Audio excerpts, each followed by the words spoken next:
So every great movie or TV show has a hook.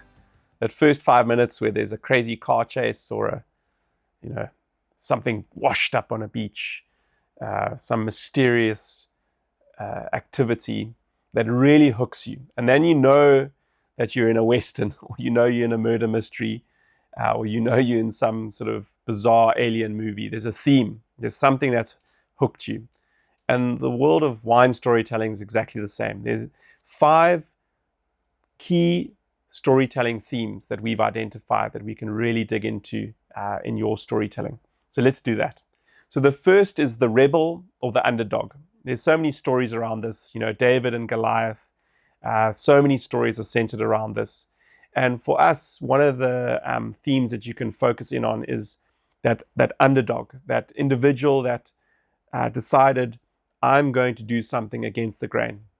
My dad here at Belfield decided to plant Cabernet Sauvignon in Chardonnay and Pinot Noir country. He went against the grain, and it paid off. It was a risk worth taking.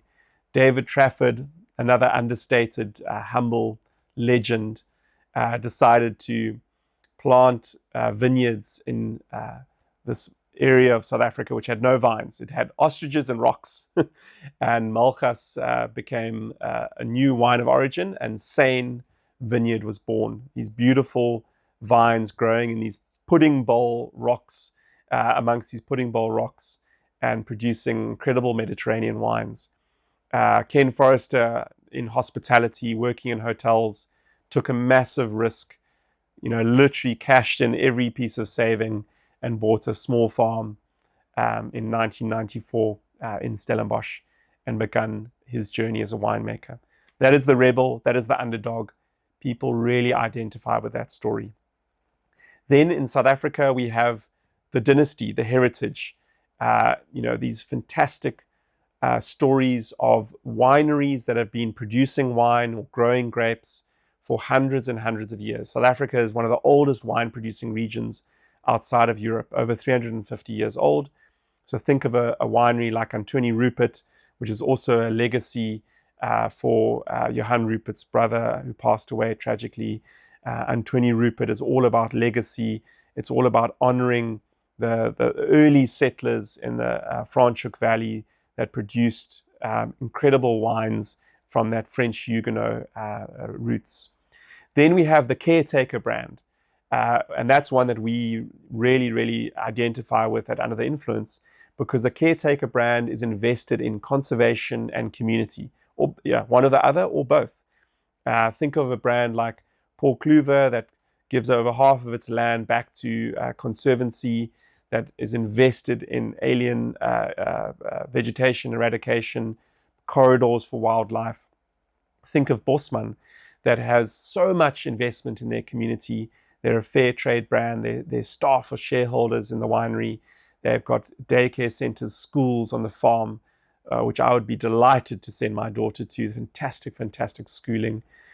They are Caretaker brands, and there's a lot of connection with those stories, especially in Africa. If you think about guests traveling to lodges and hotels that are creating that conservation and community messaging for their guests and for their surrounding communities. Then we have the struggle. I think nature is the ultimate leveler in winemaking. You think of vines growing on schist, shale soils in the Swartland with no irrigation. You think of old vines. These are stories of struggle. You think of a winery up in the Cederberg Winery, surrounded by one of the biggest conservation areas in the Western Cape, and wild farming, baboons, snakes, leopards, you name it, and some ancient soils that these roots really have to struggle through to get sustenance. And then we have the happy accident, the alchemist. You have winemakers that, like Jose Conde, who just decided to experiment with a few barrels of Cabernet Sauvignon on the family farm. David Trafford was another one that was an architect that also experimented with wine because as a family they enjoyed that. And suddenly from that little seed of alchemy, of experiment, a happy accident was born, and a winery developed. So these are some of the master storytelling themes that you can dive into with your guests. And we're going to do a case study now where you will be able to engage with the subject matter, and we're going to dive into Bosman and Paul Kluwer. Good luck.